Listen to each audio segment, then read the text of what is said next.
Great, thanks, Missy. Greetings, I'm September Jarrett. I'm a program officer in the education team of the Heising-Simons Foundation. Here at the foundation, we have a deep interest in data for action to improve policy and practice in early care and education. To this end, we're thrilled to have sponsored today's session on technical design and privacy as part of a three-part learning series about best-in-class early childhood information data systems. We are grateful to all of you for taking time to join us today, to our panelists who are sharing their expertise, and to SRI International for bringing us all together to learn about early childhood information data systems to help inform future planning in our state of California. Missy, please take us away. Thank you, September. So we're really excited to be with you this afternoon. We have a couple goals. As September mentioned, we have two webinars that preceded this one. So one was on an overall goal of an ECIDS. The last webinar focused on the uses of an ECIDS. And today we're going to be talking about the various approaches, both to privacy and then technology, and how they're related to each other. So we're really glad to have so many different representatives today from the different states and some experts from national perspective to add that to the conversation. So with that, I'd like to introduce who they are. I'll start by saying my name is Missy Coffey from SRI International, and I'll be facilitating today's webinar. I'm excited to have a few colleagues with me today to share their experiences designing the technical solutions for an ECIDS and ensuring privacy and confidentiality. We have Leslie and Jason and others from the state of New Jersey you'll be hearing from today. We have Steve and Mike from Utah, Tom from North Carolina, and I'm also thrilled to be joined by Baron, who has worked with me for a long time on privacy issues in early childhood. I really appreciate you all being here today. Thank you for sharing your expertise for the other states. We're going to begin with a quick definition of an early childhood integrated data system, or as you're going to hear us say, ECIDS, for those who may not have been on the first two webinars. In 2014, we worked with various states from all across the country to define what an ECIDS was. It's important because although state agencies had been working to integrate early childhood data, they needed a term that showed the common elements across these different systems and how it differentiated possibly from an SLDS, which was a statewide longitudinal data system. As you will see today, the way the system is designed does not define as an ECIDS. So the way the technology's infrastructure works does not make it an ECIDS. What really drives it being an ECIDS is really what action can be taken from it.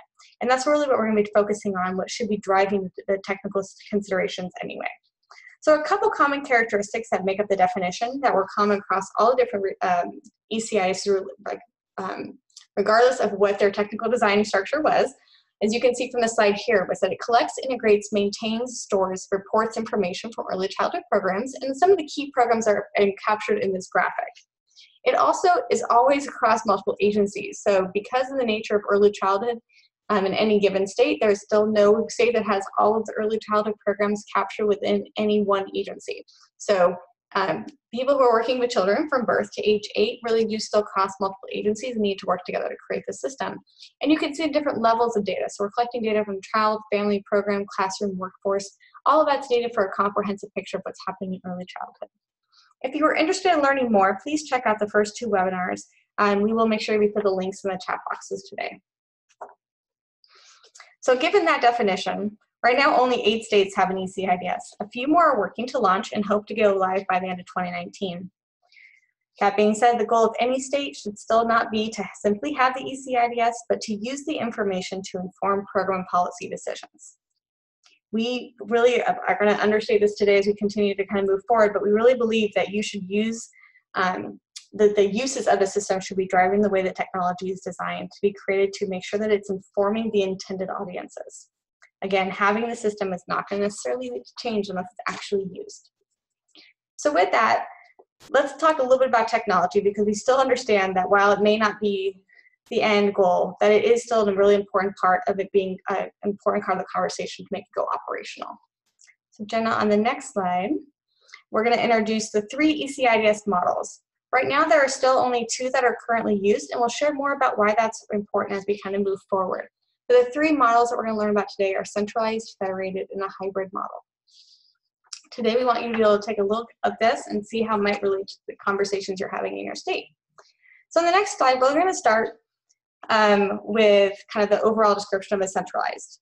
We're going to be using the resources that we designed a few years ago when a team of us were working as the SLDS team, and we created a brief, which we referenced here on the slide for folks to reference after this webinar.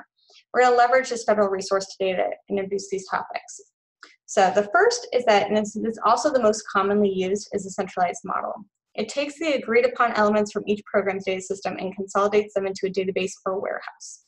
You're going to see today that this can be done regardless of which program agency done. And we have a Department of Education who's done this, and we have a Department of Health who's done this. So again, we're going to show different models from different agencies. But a few of the benefits that you get when you actually use a centralized model is that states report that reports are easier to run. They're often usually more in a timely fashion.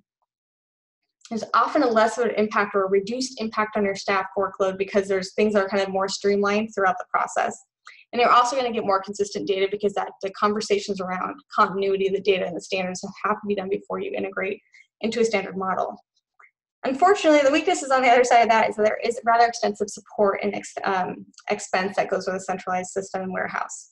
There's also often public concern that comes around including child level data in the centralized system. And so those are things that have to be addressed early on in the conversations.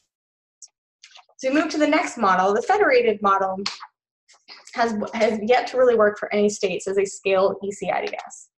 This creates a series of linkages that do not persist, and that's really the important part, that they do not persist. Many states initially believe that this is the way to go.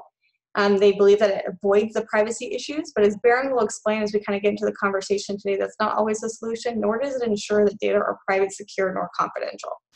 So a few of the strengths of a federated model that people have explored, again, this is not a system that folks have used, but is that it's obviously reduced costs, and that's significantly a burden for many of the states who don't have federal resources to create an ECIDS. Often there's fewer resources needed. It addresses the concerns about child-level data being in a centralized warehouse. But the weaknesses typically outweigh the benefits in this case, as many states have learned, in that it doesn't provide for the long-term stored data sets that are needed to run kind of continuous reporting for a state or a program. It also limits the ability to use the data for long-term work. And so especially when we're looking at how you connect early childhood data and potentially how it connects to an SLDS, some of those are really important conversations to have. So because of those issues, many states have kind of gone, you're going to learn about this from North Carolina today, many states have gone with what we call a hybrid ECIDS model. And in this particular model, it leverages the federated model idea that it's not consolidated. But similarly to the centralized model, the linkages actually persist. So it's really an important piece of information that it kind of addresses some of the weaknesses of both, but there's still some challenges to this. I think Tom's going to share with us today. So a few of the strengths that I do want to recognize before we dive into that is that this particular hybrid model, this matching is still only done once. You can see the matching in the graphic becomes a really important part of the step. And it helps us to create the persistent linkage over time. The weakness, unfortunately, is that similarly, you don't have the same access to reporting, the same needs that you have for cohort analysis that you would if you had a centralized system. So with that, I think we're going to start with a quick question for the group. So we want to introduce this polling question for our audience today. Which of these integrated data systems are you most interested in learning about today?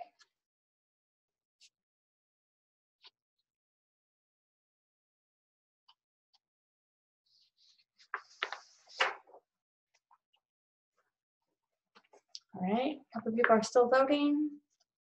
Okay, so it looks like there's a couple that want to learn centralized, a couple for federated, a couple for hybrid. Looks like federated still maybe is the least, but which is common, and some are unsure. So we're going to learn a little bit about all of them. Please make sure you put your questions in the Q&A box or the chat, whatever is more convenient, and we'll make sure that as we go through, we can address either questions that are immediate or we'll hold them till the end and make sure that each speaker today gets a chance to respond.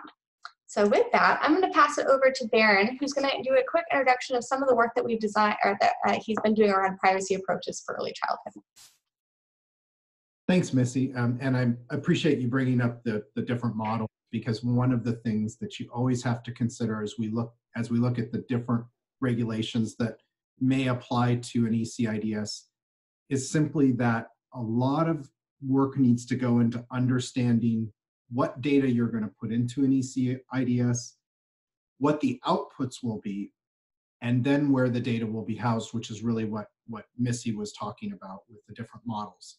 All of that will factor into exactly what laws apply and what you can and can't do within an ECIDS. So it's a very complicated matrix of considerations that you have to think about as you develop these ECIDSs. So let's kind of go through these one by one and talk about which regulations we need to focus on. So the first, obviously, FERPA is one. That's primarily for institutions that are considered educational institutions, right? So if you have service providers, which you have a lot of in the ECIDS community, those generally aren't subject to FERPA. However, education records are. You have the Head Start Act, and that's for data that's collected as part of the Head Start program. You have IDEA, and that's specifically for children that are subject to Part C or Part B of IDEA and receiving services. You've got HIPAA for providers that aren't subject to FERPA, and I'm going to talk a little bit more about that in just a second.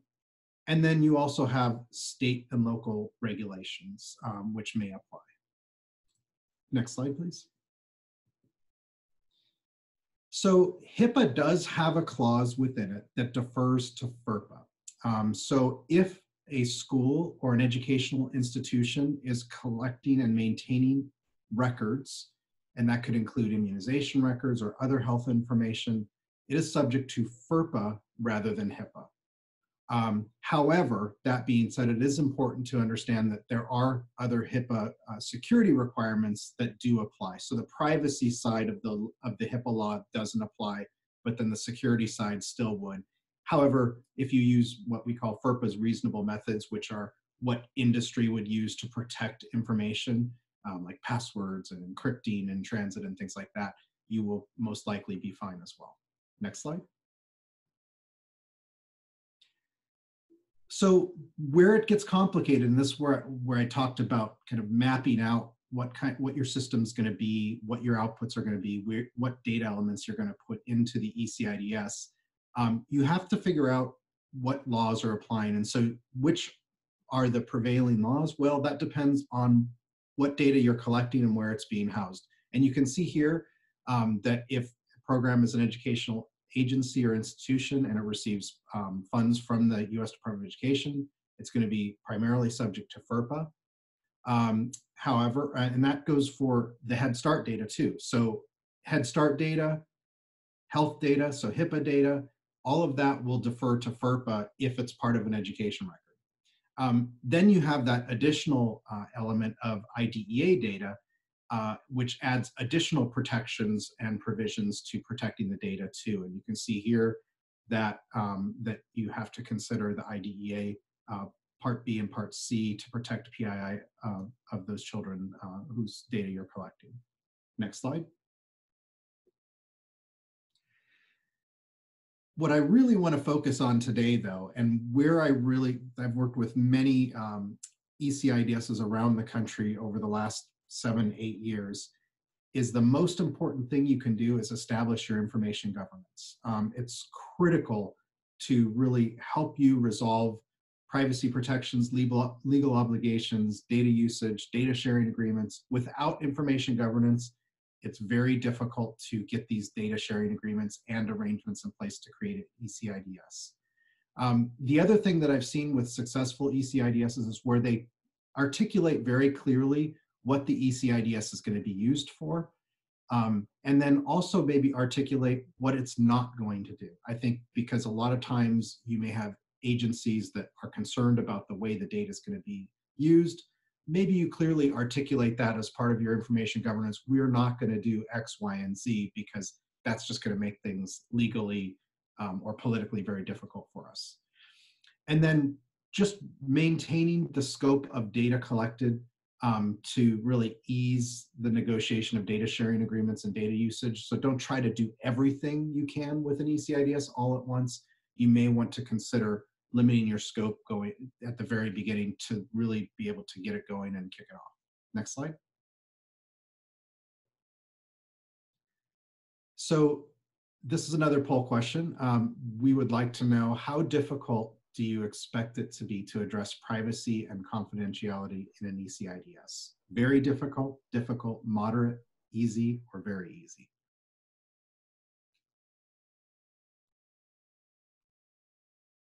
And I'm going to hand it off to Missy. Thanks, Darren. Give folks a couple seconds here to respond.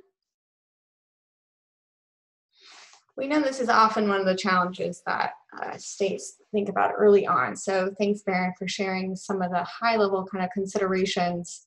And as Baron mentioned, it can get pretty complicated pretty quickly. So especially when they're crossing health and education agencies, which are typical for an ECIDS.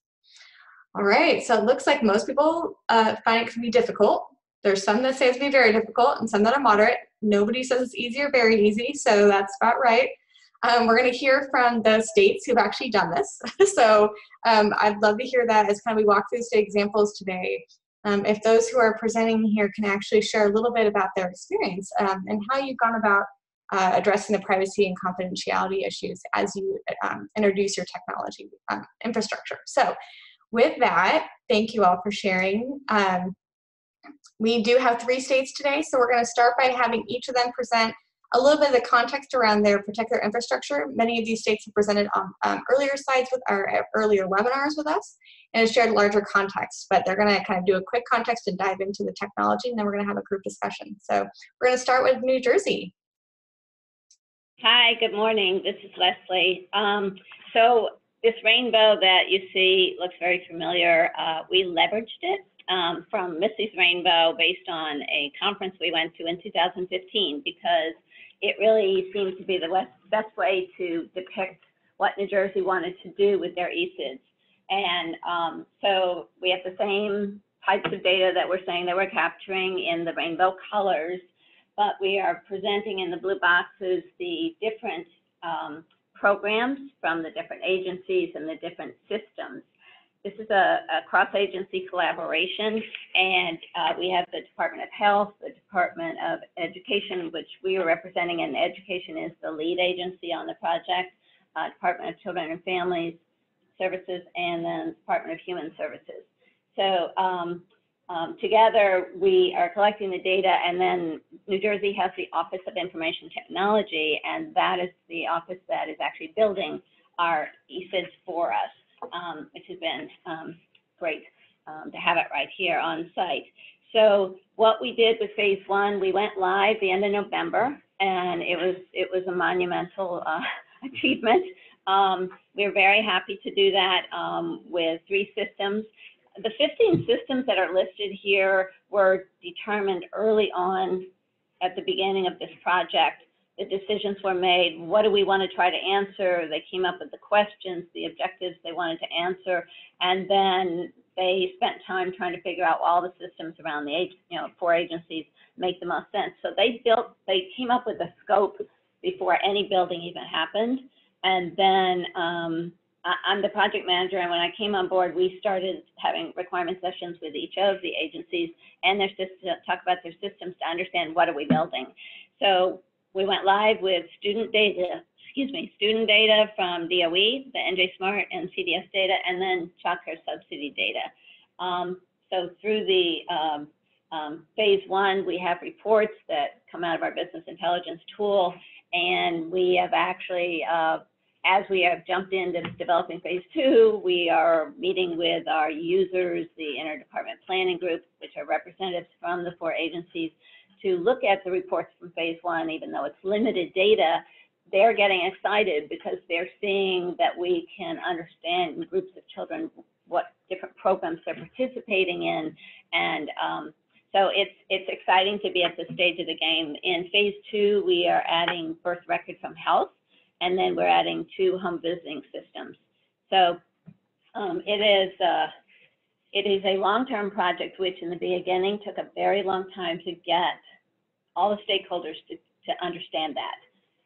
And I think, well, that's kind of a lesson learned. We're not at that page yet, but not everyone involved, especially those that have to do with funding, get the fact that doing an ECIDS like this, especially if your scope is so large and you have many questions you want to answer, and you're doing centralized, cannot happen quickly. Next slide, please. So this is the a high-level conceptual design of the back end of our system, and we actually, in our steering committee meetings over the first year, I would bring in this slide every single meeting to help them understand when I would talk about status from the standpoint of there's a lot of steps along the way that this data has to go through, and the visual really helped. But with most centralized, like the earlier picture that Missy showed, we have our data, we have it going into staging. We list on the left all the source systems. The green check marks are the ones that were from phase 1.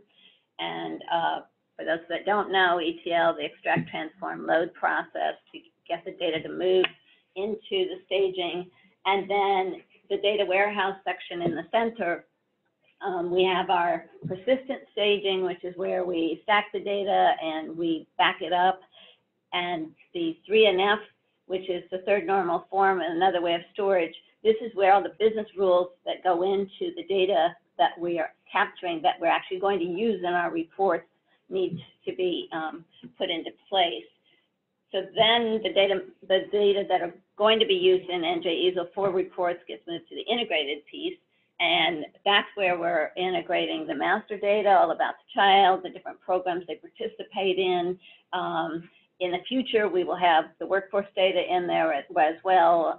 So the integration happens at that point. And then the data mart is where we package and de-identify the data, because our reports are all at an aggregated level, mostly because of the concern of privacy and not being able to identify a single child or even a school district. We actually only go down to county level in our reports, although our data obviously is at a much lower level. But from a report standpoint, we do it at the county level. And then we are actually using business objects as our business intelligence tool for our reports. So I think that was the last of my slides on that piece.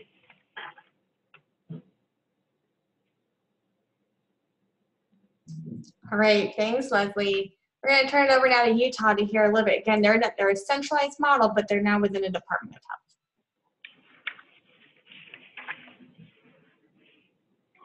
All right. Hello, everyone. Sunny California, a little snow on the mountain tops here this afternoon.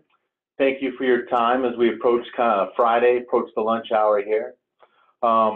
If you can't hear me, let me know. Otherwise, I'll keep rolling on. So yes, my name is Steve Matherly. I work at the State of Utah Department of Health, and I'm here today to talk to you about our ECIDS, which we call ECIDS. So programs that contribute to our ECIDS, I'll present this in a number of different ways, as will my colleague, who will be I'll be handing off here to in a minute. But being at the Department of Health, we're in a position to take advantage of our vital records department. And so we have our birth registry data and our death registry data. It really serves as great denominator data for our ECIDS. Also internal to the department, we have WIC. Our partners, external partners from the Department of Workforce Services, Office of Child Care. So right now we have child care subsidy. And everything that I just mentioned is already up and running and loaded into our ECIDS. Right now, as we speak, we're loading our home visiting data, our McBee data, which is also internal to the Department of Health. We also have an Ages and Stages developmental health program, ASQ online database. Within that database, there's over 100 programs that are also participating in our ECIDS. And some external programs.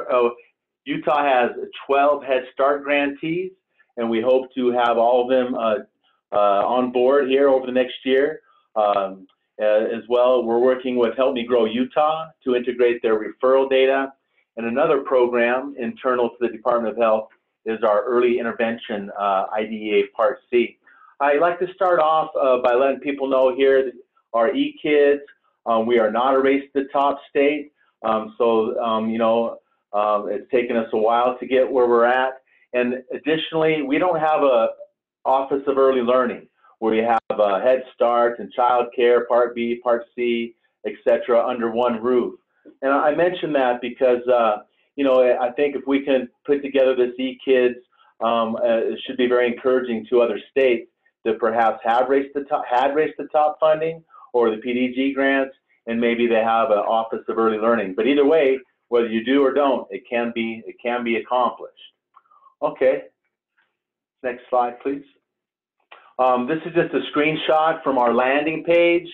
We couldn't fit everything on here. Just above the ECIDS partners, you would see a sign-in prompt, and here's a few of our participating programs and agencies. We're a little behind on this. We've got some more logos to add, and it's really wonderful to have state as well as national partners helping us out. All right, next.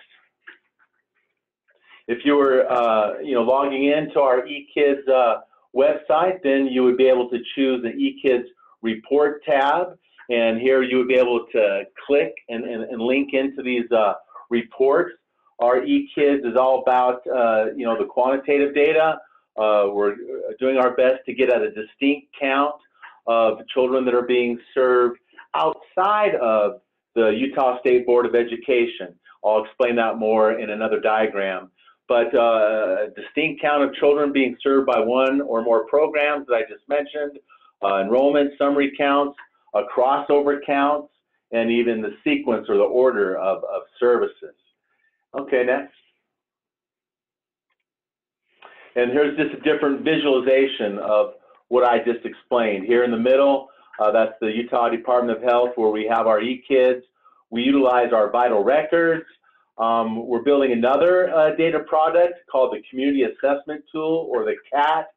And the Community Assessment Tool utilizes our Department of Health indicator-based information system. And all of this is possible because of a matcher database that we spent some time developing. And that is another thing that we started this process actually in 2012.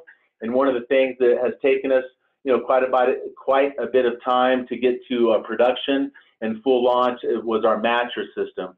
We built a matcher system that benefits the entire department, not just our ECIDS, and actually this matcher system benefits the entire state and many state agencies. And so without that matcher system is basically the engine, you know, for our ECIDS. But you can see here, kind of moving from clockwise, you have up to 12 Head Start grantees, external partners, the child care subsidy data, our ASQ that I mentioned, you know, Help Me Grow, WIC, and Part C, as well as our home visiting. And some of our outputs would be our ECIDS reports, our community assessment tool, and the community assessment tool also utilizes census data and 211 data, and slot and vacancy child care data from the Office of Child Care. Now on top, you see an arrow here. This represents our ability to participate in the state's P20, the SLDS, so we can gather the data from these non-SEA or non-education, formal education, early childhood providers, while our state education agency also shares their pre-K and K through 12 data with the state's SLDS, which is Utah Data Research Center. Don't worry about all these acronyms. I know you're going to get this slide deck, and I have a slide that follows this one that offers a definition for all these acronyms. But long story short, we're bringing in early care and education data, kind of that falls under our umbrella. The Utah State Board of Education is bringing in the other pre-K, and our focus really the K through 3 data, attendance, language literacy, kindergarten entry profile, etc. And through our P20, Utah Data Research Center, we will be able to engage in the qualitative research. So our ECIDS can bring in how many children we're serving, so on, distinct count, and then when we match with the SLDS, we'll be able to get at outcomes, impacts, what type of difference did one service or a combination of services make in a child's life with regards to school readiness and ongoing success. Okay, next slide. There's the definitions I mentioned. I like to include this so people, when they get the slide deck, they have the definitions handy in case they didn't hear the presentation. So we can go on to the next slide. All right, this is where I will hand it over to my technology partner. He can spend some more time talking about the actual design of our ECIDS, our matcher, our ECIDS, and our community assessment tool. So you can take it away, Mike. Thanks, Steve. Like I say, my name is Mike Jolly, and I'm just going to talk about some of the terms here with Utah. So as Steve mentioned, there's a department-wide system for the Department of Health. It's called DOMPI. And what that system does is it does the ETL, identity matching, message routing, creating pseudo IDs. It provides those services department-wide. And so it's just not focused on what ECIDS is using. And so with ECIDS, we're able to leverage a department-wide system, which has been very helpful. ECIDS contains limited data. And so we kind of have some examples of what that limited data is. So when I say limited data, that means we're using pseudo IDs, like a zip code information, birth month and year, because we need that, and some program information like enrollment data, so we can do the ECIDS reports. And as Stephen mentioned too, we have another tool called the ECIDS, and it has information from various public sources, and it also has a subset of the ECIDS data. Next slide, please. Okay, this is just kind of a visual of the data loading process. As you see up above, we have a combination of external programs and also below Department of Health programs. And so that kind of dictates how that data loading occurs. So if it's an external program, what they do is they securely upload that information via the ECIDS website, and then that information gets loaded into a data source specific database from the Department of Health programs. Most of those are direct database access that we're able to integrate with the DOMPI system. It's important to note that the DOMPI system only contains demographic data.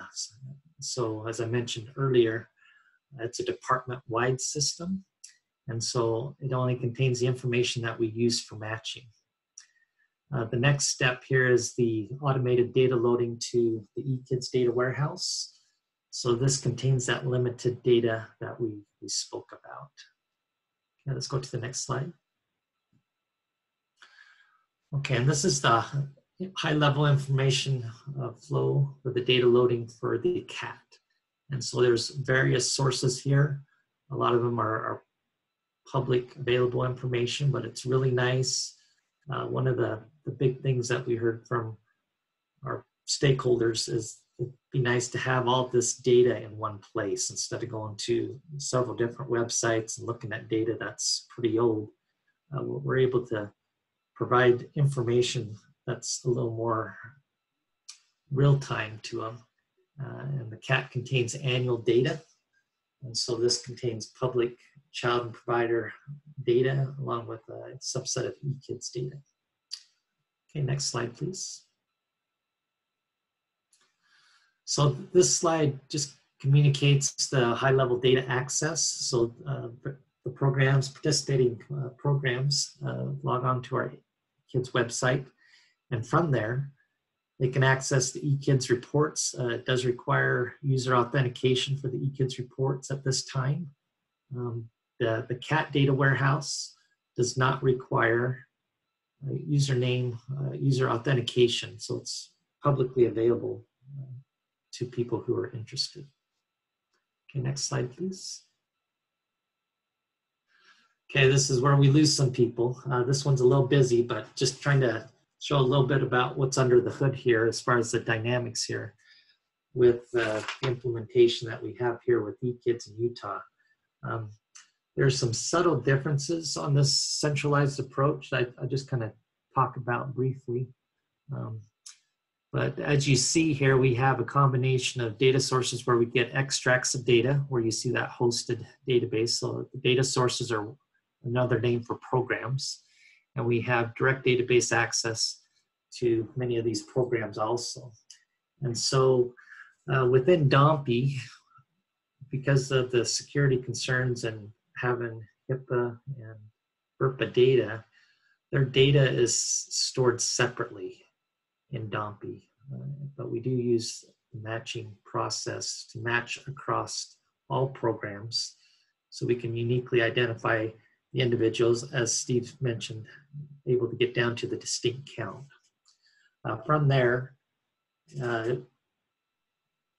step number 4, these pseudo IDs that get created by DOMPI is then passed on to some ancillary systems here that you see, like the push agent and the pull agent type of stuff. So at this point in time, the information that I call program data, which could be like enrollment information, all that data gets extracted, the data that ends up going to the ECIDS data warehouse.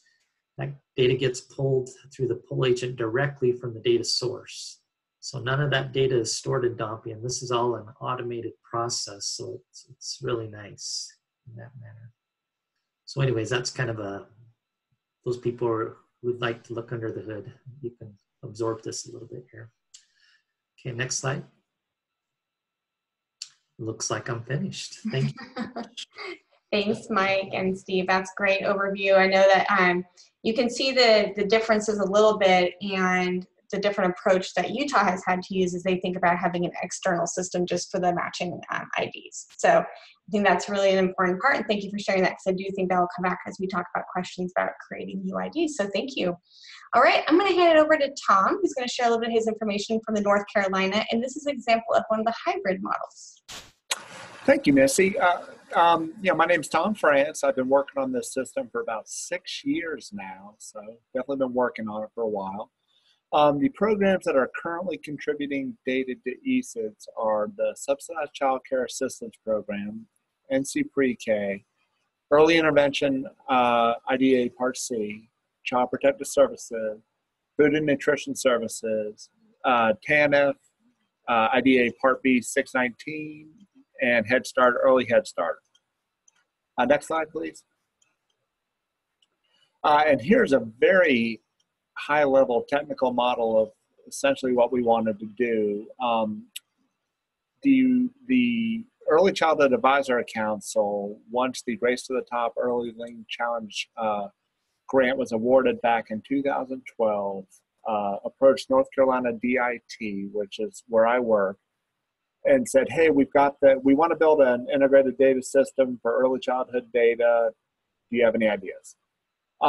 This was a lot of stuff that we already had up and running in North Carolina, so we added a couple parts to it.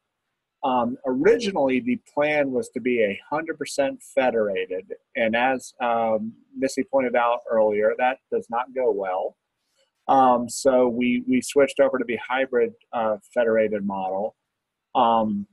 But you'll see here that, we actually have people logging into a system, and then this is the actual representation of how our data request process works and how the data is actually accessed from within there.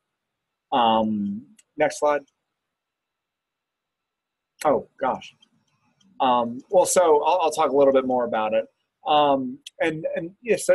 So essentially, the federated model didn't work just because of a lot of, we had a hard time from a technological standpoint being able to maintain all the connections, and actually, quite frankly, as state employees, keep people here that were able to work on the software stack. We would hire FTEs to work on it, provide them with training, and then lose them after about 5 or 6 months. So thanks a lot for that. And then we eventually moved over to this the hybrid federated model, and actually we're in the process of moving it again, just because of the total cost, which we'll get into a little bit later. And we're going to be lining up with our PTA-20 system and our workforce systems here in North Carolina, ideally with a more enterprise view of how to actually operate these systems and have them under the same governance and same everything else, so that we're not having a lot of repeated efforts out there. All right.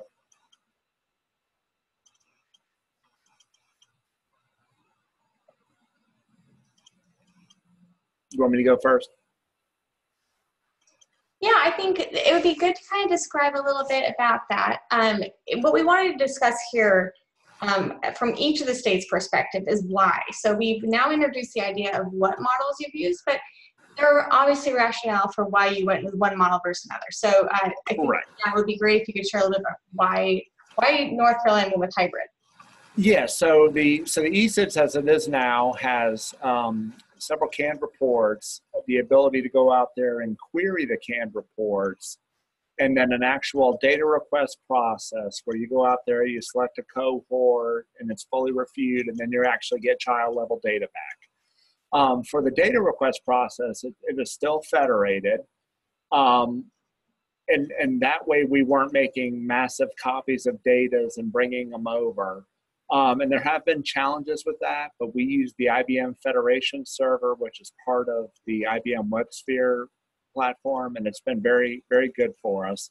Now for our reporting and eventually for our data visualizations that we're working on right now as part of the PDG grant work, we have used a more centralized aggregate reporting. And it just allows us to be able to provide the reports in a real-time fashion, and also consistently be able to provide the same data over and over again. The disadvantage to a federated system for something like this is that if I run a report today versus run a report tomorrow could be extremely different. And we've always wanted to make sure, especially if we're reporting on children's involvements in a school year or a fiscal year, that the numbers aren't moving around a lot. All right, what about New Jersey? Why did you pick the centralized model? Yeah, hi, this is Jason Amadon. I'm from the Office of Information Technology, and we were brought on to work with the Department of Education, as well as some of the other agencies that Leslie had mentioned earlier. The simple answer to the question of why was we just wanted to leverage our existing infrastructure and methodologies. The conceptual diagram that Leslie had up earlier kind of shows how we take on integration projects that come from the different agencies that we serve and support. And we can kind of take elements of those and plug and play based upon the needs of the project that we're covering. So yeah, that's the simple answer, but some of the considerations as to why we went down the direction of using a centralized model was first kind of looking at the ease of access that we had to the source systems. So in this case, there's 15 to 20 source systems that we're pulling information from. Some of them are already in a database that's easily accessible by us, but some of the others have to be done through file transfers and file extracts. So that data is not as readily available.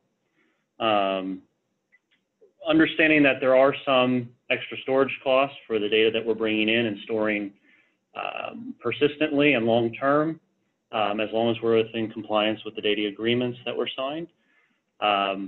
It allows for the canned reports that have been developed to be ran and accessed easily, as well as giving the capability for some ad hoc reports that maybe weren't thought of that the Department of Education can go in and run on their own. One of the other considerations we had at the beginning, and I heard this thrown around, which was the ability to eventually run longitudinal type reports. And having that data stored historically in the central location, hopefully in the future, once we've gone down this road a couple more years, will allow us to run those type of reports. Also, and I'll talk about the match process a little bit later in a different slide, while the process has been developed and the programming done, if we had to reprocess all that data and do all the matching again, that processing time is lengthy and again could delay the reports coming out in a timely fashion. And then finally, the other thing we considered, which was I think touched on before, is the security and protecting the PII information. We addressed that, and then I think that's on my lesson learned slide, so I'll talk about that a little bit later. All right, thanks, Jason. All right, Steve and Mike, why did you choose a centralized model? Yeah, several different reasons that were also that New Jersey just spoke about. We wanted to utilize our matcher system. While we're in this development process, all of the data sources are loading at different times, and updates will occur at different times. So that lends to the centralized model, and most definitely, once we're up and running and fully aligned with the state's statewide longitudinal data system, SLDS, we definitely have intentions in engaging in longitudinal research. And it seems like the centralized model is the best to be able to facilitate that. Yeah, just a couple of things to add to what Stephen said, and also New Jersey, that's a little bit different. We wanted to have nice responsiveness for users when they're accessing the reports. That's helpful. And the other thing, besides leveraging existing Department of Health systems, is there's a significant cost for that matching and that ETL process. And as Stephen mentioned earlier, there wasn't a lot of funding available for the project here in Utah, so we had to be creative in how we could leverage existing sources. All right. Yeah, for our matcher, we were able to leverage Medicaid technology and improvement grants. The department was able to, so that was a big advantage for us. And as Mike spoke to earlier, it's I think something pretty special that we can bring in the PII in one direction, de-identify it, assign the pseudo identifiers, and then that program information, that administrative data travels a different route. Then they come together in our ECIDS to form a really responsive database.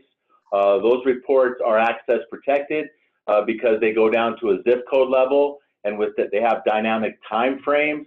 The data sources can approve access to early childhood stakeholders and advocates and such.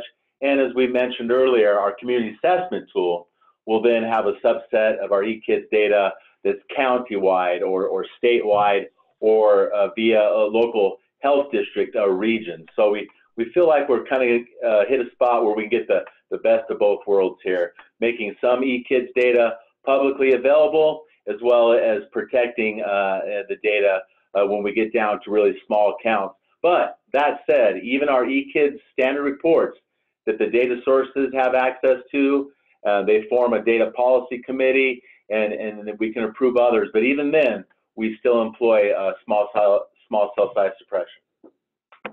Awesome, that's great. We may come back to that if we have some time to get into a little bit more of that identifying process. So thank you both. All right, the next question we have for the group is really for the audience today. So we want to learn a little bit more about which of these models do you think California should be considering? So let me see why it's taking a minute to launch. Give us a second. It should appear on your screen momentarily. So which of these do you think California should consider? And if you want to type why, it'd be great to kind of have some chat in the chat box.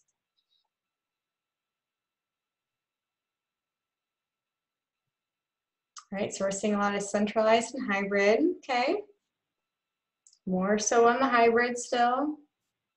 All right, so a little bit more on the hybrid side. So that makes sense, I think, especially given California's structure. So thank you, and hopefully you were able to learn a little bit more about these systems and how they're working.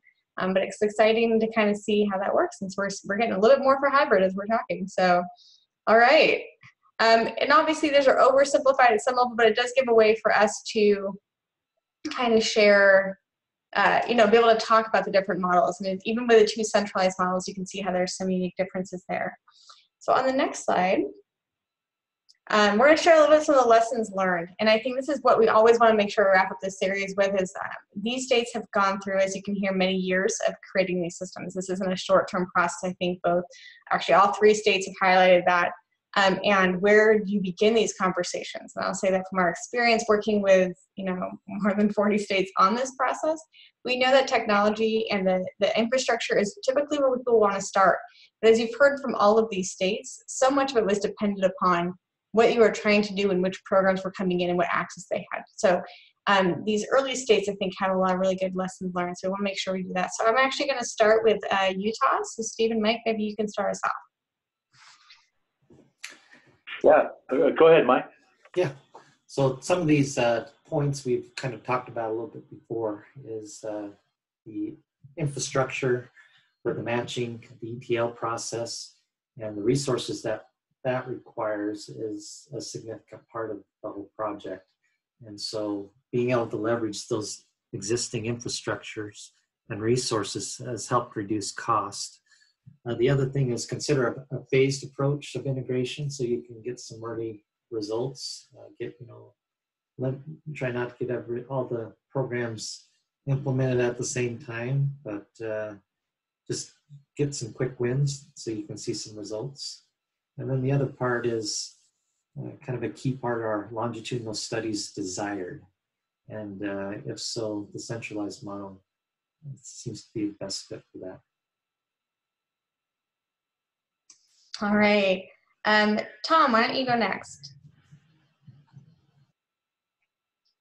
Okie dokie.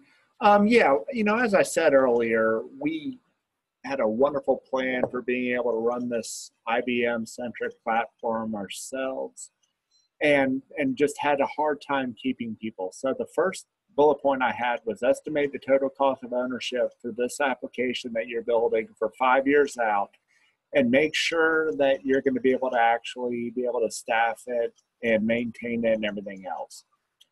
And along with that, the second bullet point, determine the long-term viability of the approach taken. Federated was, we didn't know a lot about these back in 2012, 2013.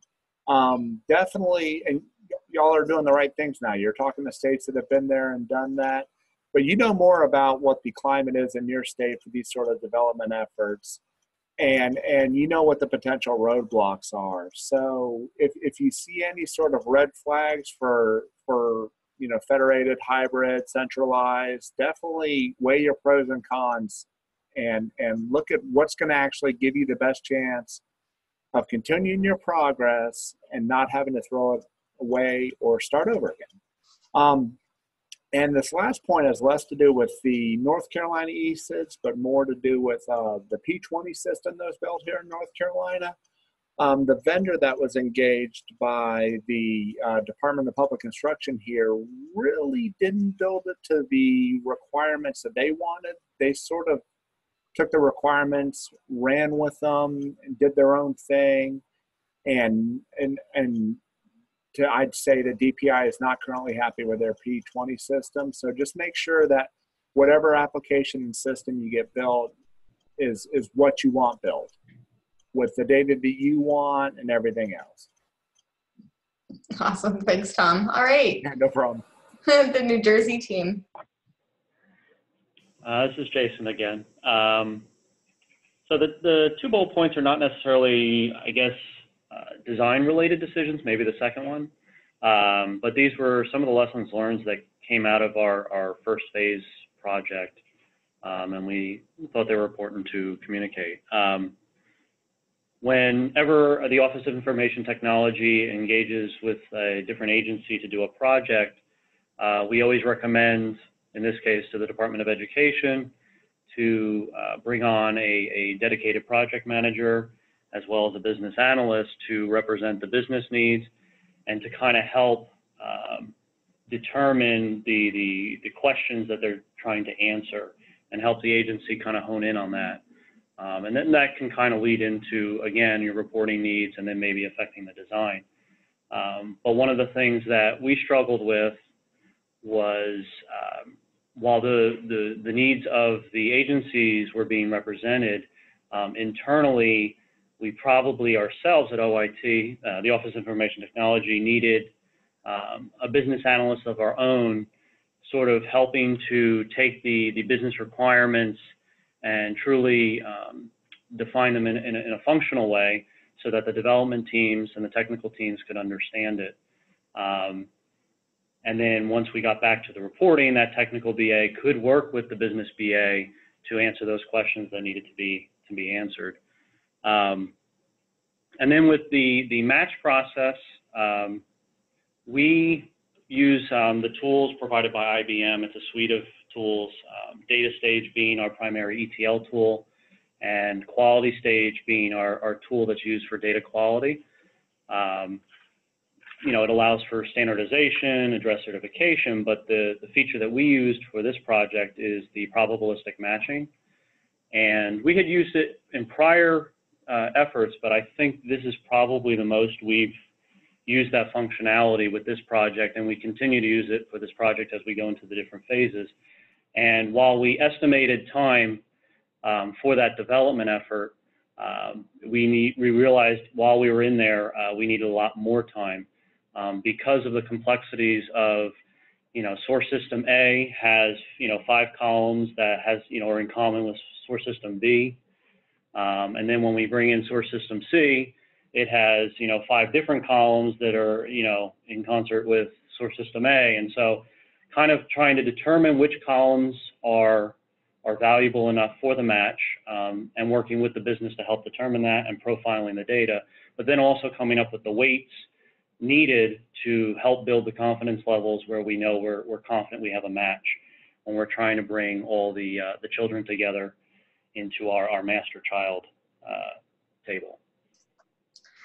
That's helpful. Thank you. Yeah, and we're going to go into one more slide we have in the last few minutes of the webinar, and but I will ask that, especially for folks like Tom and maybe even Baron, there's a question in the chat box, the Q&A box, to talk about storing the data but not persisting the links. And it would be great if you all want to see if you can type a response to that while we try to get through this. And if we have a few minutes, we'll try to talk it through, but we want to make sure that gets addressed. So maybe Tom and Baron, if you don't mind taking a stab at that. All right, and then just in terms of privacy implications, I think you've all spoken a little bit about this, and maybe New Jersey, you guys can just kind of continue building from what you were just sharing about how you went about the privacy and making sure the model addressed that. Right, this is Leslie again. I think what's really important that we found is starting out with the cross-agency collaboration. Someone else had recently talked about data governance being in place in order to even address the privacy issues within the data sharing agreements. Getting everyone on the same page, folks that hadn't always worked together, proved to be fun. But we established our cross-agency collaboration by establishing our data governance plan with our data governance model, and we had different levels, steering committee, policy, and data governance council. But with that information in the data governance plan, the structure's put in place so that you can move forward to make the decisions that have to be made. So for data sharing agreements, you need to involve the authoritative resources. And so we actually worked with our Policy and Data Governance Council, which had representatives from the 4 agencies plus OIT to work through creating these data sharing agreements. And I don't know, Baron, I went to one of your conferences in San Francisco, I think it was in 2015, which was my first foray into even understanding data sharing agreements. And one of the things we talked about there that I know was a dilemma for us and a slowdown for us is what kind of data sharing agreements. Are we going to do a one data sharing agreement that has all the agencies with DOE as the lead, or do we do individual ones? And as it turned out, we did both. We have a multi-WISP of our agencies. We have one agency, health, that wanted their very own, and then we have OIT and DOE agencies. But within these data sharing agreements, when we were creating them, we actually put together a draft, and then we brought the agency folks together, and we had the attorneys come with them. And I can tell you, data sharing agreements take a very long time to get agreement upon, and having the attorneys at the stage where you're still putting the wording together and talking about what requirements need to be in there in the data sharing agreements. It was very helpful, and it was a dynamic meeting, to say the least, with the attorneys in there. We also identified in those sessions the agency that had the strictest requirements, because we wanted to make sure that we were going to do data sharing agreements that addressed all the issues that were required. And we also utilized what we learned years ago. Look at what the other states are doing. We looked at their templates.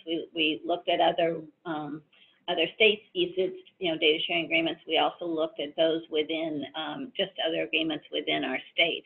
So it really it helped us address all the privacy issues. As getting all the right people in the room is key. But even with all that we kind of learned along the way, they take a long time. I mean, and a lot of what we learned was part of the big chunk of time that you lose doesn't have anything to do with necessarily the wording in the data sharing agreement. It's the bureaucracy within your agencies to get a document signed by the commissioner or whatever level you are at. So that need to be there. So anyway, that I just wanted to share that as a lesson learned and some things that we did that did help move things along. And awesome. Then, yeah, thanks, Leslie, and thanks, everyone. I know we are at time, so Jenna, if you can kind of move things along just so we can show folks there, we appreciate the questions that have come in. We do have the state panelist information if you have some questions for following up with them. I know that those who had some questions about specific technology solutions, our folks here have been very gracious to share their information. We also have some resources, and we will be able to share those out. This has been recorded. We will post it. If you would like a copy of the webinar, please just contact Jenna. All right. Thank you all. Have a wonderful weekend.